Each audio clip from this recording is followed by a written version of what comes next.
Hello అండి, ఎలా ఉన్నారు అందరూ? ఈరోజు అనుకోకుండా మా ఇంట్లో ఒక చిన్న ఇన్సిడెంట్ జరిగిందనమాట. యాక్చువల్గా నేను అలా కూర్చుని ఏదో ఆలోచిస్తుంటే మా అబ్బాయి స్కూల్ నుంచి వచ్చి ఒక అందమైన పద్యం చెప్పాడు. ఆటలు ఆడి పాటలు పాడి అలసి వచ్చాను, తీయని తాయిల మీద చేసి పెట్టమ్మా, గూట్లో ఉన్న బెల్లం ముక్క కొంచెం పెట్టమ్మా, చాటాలోని అటుకులు సంథింగ్ ఏదో ఉంది కొంచెం తీయమ్మ, చాటాలోని కొబ్బరి కూర కొంచెం ఇయ్యమ్మ, గూటిలో అటక మీద అటుకుల కుండ అమ్మ దించమ్మ, తీయని తాయిల మీద చేసి పెట్టమ్మ. అబ్బా, వాడు అంత క్యూట్గా అడుగుతుంటే నా చిన్నప్పుడు మా అమ్మ నాకు చేసిన అటుకులుండ తాయిలం గుర్తొచ్చేసింది. ఇంకెందుకు ఆలస్యం అని చెప్పేసి అది నేను చేసి మా పిల్లలకి పెట్టేశాను. చూసారు కదండి, చూస్తేనే నోరూరిపోతుంది. Welcome back to Srilu's world. నేను మీ శైలజ. ఈరోజు మన రెసిపీ అటుకులుండలు. మా అమ్మాయితో కలిపి ఈ రెసిపీని చేయడానికి నేను మీ ముందుకు వచ్చేసాను. దీనికోసం 1 కప్పు అటుకుల్ని తీసుకోవాలి. సో అటుకుల్ని గ్రైండర్లో వేసుకుని మిక్సీ జార్లో వేసుకుని మిక్సీ పట్టుకోవాలి. సో అలా మిక్సీ చేసుకున్న అటుకులు ఏవైతే ఉన్నాయో వాటిని ఒక ప్లేట్లో వేసుకుని పక్కన పెట్టుకోవాలి. సో మీరు కోర్స్గా గ్రైండ్ చేసుకోవచ్చండి. ఫైన్ పౌడర్గా గ్రైండ్ చేసుకున్నా కూడా అటుకులు మరీ మెత్తగా అయితే అయిపోవు, కొద్దిపాటి రవ్వలాగానే ఉంటుంది. సో చూడండి, నేను మీకు కన్సిస్టెన్సీ చూపిస్తున్నాను ఇలాగా. సో దీనిలో వచ్చేసి ఇప్పుడు మనం దీన్ని ఒక ప్లేట్లోకి మనం షిఫ్ట్ చేసుకుంటున్నాము.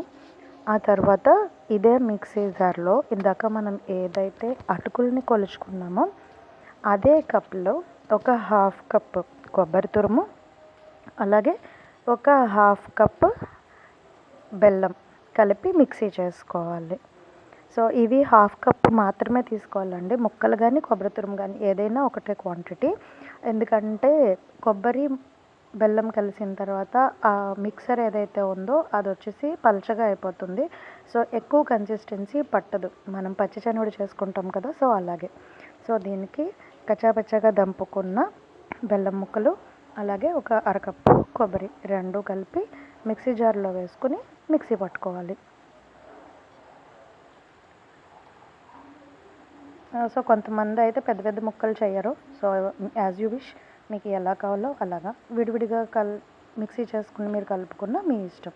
సో ఇలా చేసి పెట్టుకున్న బెల్లం కొబ్బరి పేస్ట్ని కూడా ఏదైతే మన అటుకుల మిక్చర్ ఉందో పౌడర్ దాంట్లో వేసుకుని కలిపేసుకోవాలి. యాక్చువల్గా మొత్తం అటుకుల పిండి ఏదైతే ఉందో ఆ పిండి మొత్తంలో దీన్ని కలుపుకూడదండి, గ్రాడ్యువల్గా కలుపుకోవాలి. ఎందుకంటే కన్సిస్టెన్సీ బెల్లం కొబ్బరి కన్సిస్టెన్సీ కనుక ముద్ద కనుక ఎక్కువ అయిందనుకోండి అటుకులు ఉండ పలుచగా అయిపోయి పాకిపోతుంది. మన ఇళ్ళల్లో పచ్చి శనగలు చేసుకుంటాం కదా, సో సేమ్ అదేలాగో ఇంచుమించులో ఇది అలాగే అనమాట. అక్కడ బియ్యం నానబెట్టి పిండి చేసుకుని శనగలు చేస్తాము. ఇక్కడ ఇంకా అలాంటి ప్రాసెస్ ఏం లేకుండా అటుకులు మాత్రమే మిక్సీ చేసుకుని మనం ఉండ చేసుకుంటాం అనమాట. సో ఇలా కలిపి పెట్టుకున్న తర్వాత ఈ రెండింటిని గ్రాడ్యువల్గా కొద్దిగా నేను ఆల్రెడీ మీకు వీడియోలో చూపిస్తున్నాను కదా, అదే విధంగా కలుపుకొని చిన్న ఉండలు చేసుకోవాలి. సో మీకు ఏ సైజు కావాలంటే ఆ సైజు ఉండలు చేసుకోండి. ఇది ఫస్ట్ టైం చేసే వాళ్ళైతే మాత్రం చిన్న ఉండలు చేసుకోండి. అంటే ఇంట్లో ఉన్న వాళ్ళకి నచ్చింది లేదు తెలిసిన తర్వాత మీరు నెక్స్ట్ టైం చేసుకున్నప్పుడు పెద్ద ఉండలు కానీ లేకపోతే ఎక్కువ మొత్తంలో కానీ చేసుకోవచ్చు అనమాట. కానీ ఇది అయితే చాలా హెల్దీ అండ్ బెస్ట్ రెసిపీ అండి.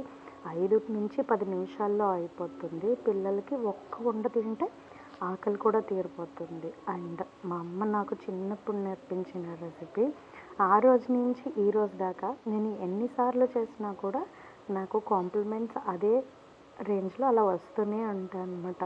So it's my all time favourite recipe అనమాట అటుకుల ఉండలు. మరి ఇంకెందుకు ఆలస్యం, మీరు కూడా ట్రై చేసేయండి.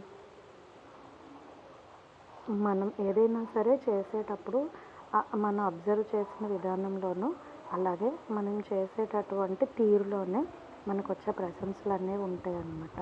సో దీంట్లో కుకింగ్ లేదు, ఆయిల్స్ వేసేది ఏమీ లేదు, రోస్ట్ చేయాల్సిన పని లేదు, వాటర్ యాడ్ చేయాల్సిన పని లేదు, కొత్తవి ఏమీ కొనుక్కొని తెచ్చుకునే పని లేదు. మన ఇంట్లో ఎంత కాదన్నా మినిమం టు మినిమం ఉండే ఐటమ్సే ఇవి. సో కాబట్టి ఈ రెసిపీ పిల్లలు ఆకలి అన్నప్పుడు వెంటనే చేసి పెట్టగలిగే సింపుల్ రెసిపీ అన్నమాట. చూశారు కదా ఫ్రెండ్స్, ఈ రెసిపీ మీకు కూడా నచ్చినట్లయితే తప్పకుండా మీరు అందరూ ట్రై చేయండి.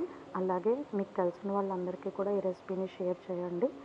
ఇప్పటివరకు మన ఛానల్ని ఎవరైనా సబ్స్క్రైబ్ చేసుకోకపోతే సబ్స్క్రైబ్ చేసుకోండి. థ్యాంక్ యూ ఫర్ వాచింగ్ అండి.